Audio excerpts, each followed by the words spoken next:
Hey guys, welcome to my new video.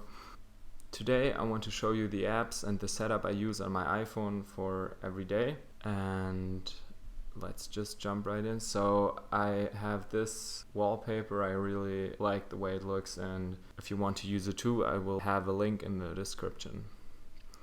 Okay, so for the first home screen I have reminders as a widget, and a very cool thing you can do is you can stack different widgets not only in the smart stack but also the way you want to, so you can just hold anywhere, and for example if I would want to use maps I can just place it right on top and then it would be in there too. And if you want to change the order or delete certain widgets, then you can do that too. I'm gonna make a separate video on reminders because I think you can use reminders almost in the same way as you can, for example, use things 3. Here I have my inbox today and my shopping list for groceries. Then I also have the fitness widget, which is only relevant if you have an Apple Watch, and I also have push fit stacked on top.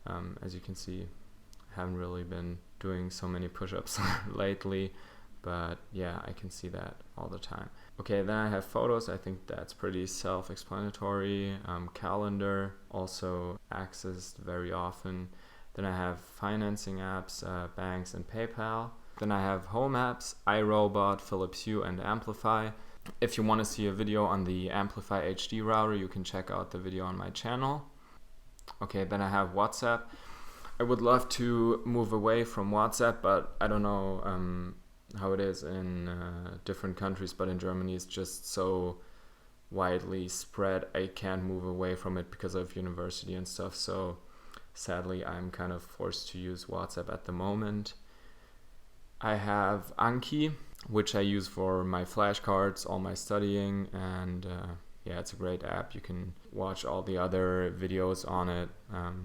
I think they all explain it pretty well. Yeah, settings, because sometimes you just want to change settings, connect to Bluetooth devices and stuff. Payback, that's a German cashback app. I use it pretty often. That's why it's right here where my thumb can reach it pretty easily. Headspace, I really like Headspace because it's a great meditation app, and it has so many courses and lessons, and just helps to meditate every day, I think, even though I don't really get to do it every day, but I try to do it at least like 4 to 5 times a week. Okay, Apple Home, I have some Hue lights and HomePods, not too much, but still like to have it right here. Mobility Plus, that's used to charge electric cars in Germany if you don't own a Tesla. And navigation, the local public transit app, ABRP, it's also for EV routing, and Komoot for mountain bike routes. Okay, on the next page I have my screen time widget. I think it's pretty good to see where you're at throughout the day. Today I've been using my phone a lot, but I try to keep it fairly low, and also you can see the most used apps. So for example, if I have like 6 hours screen time but 3 hours were studying, then it's not as bad. But if you can see like social media apps and stuff, then it's maybe not too good. Okay, I have maps here, which I use for navigation and stuff. For socials I have YouTube, FaceTime, YouTube Studio, Telegram, Signal and Zoom.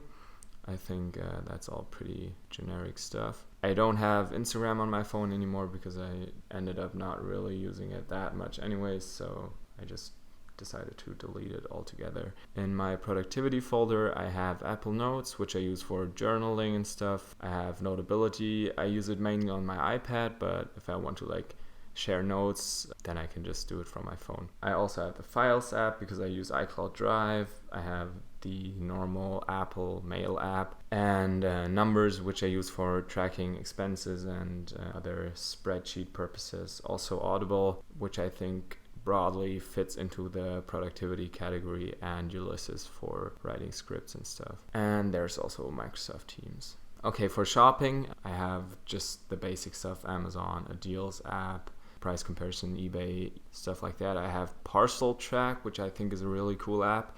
It's just for tracking all your parcels, and then to get them into the app very easily, you can just have a mail address where you forward all your shipping confirmations to, and then it's going to be added to the app automatically. Okay, I think the rest is not really that interesting. Tile for tile tracking. I used to lose my keys very often, so I bought a tile and I still like to use it. Find My if I'm not able to find devices or anything. Also the health app for sleep tracking with the Apple Watch, and Reddit, of course.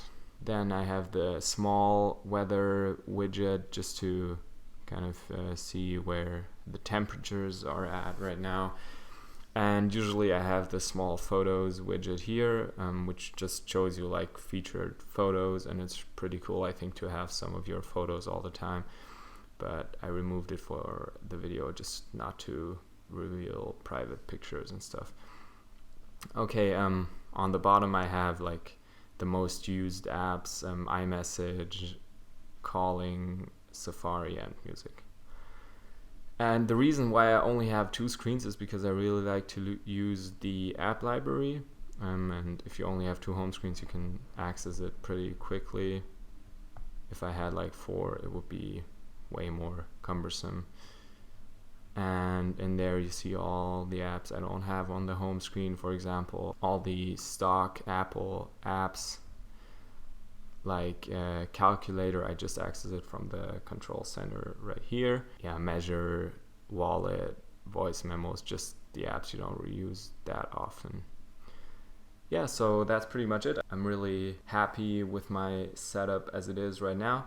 I think it's pretty basic, pretty functional, and it provides access to all the most important apps while at the same time being as clean as possible. Alright, thank you guys so much for watching, and I'll see you in the next video.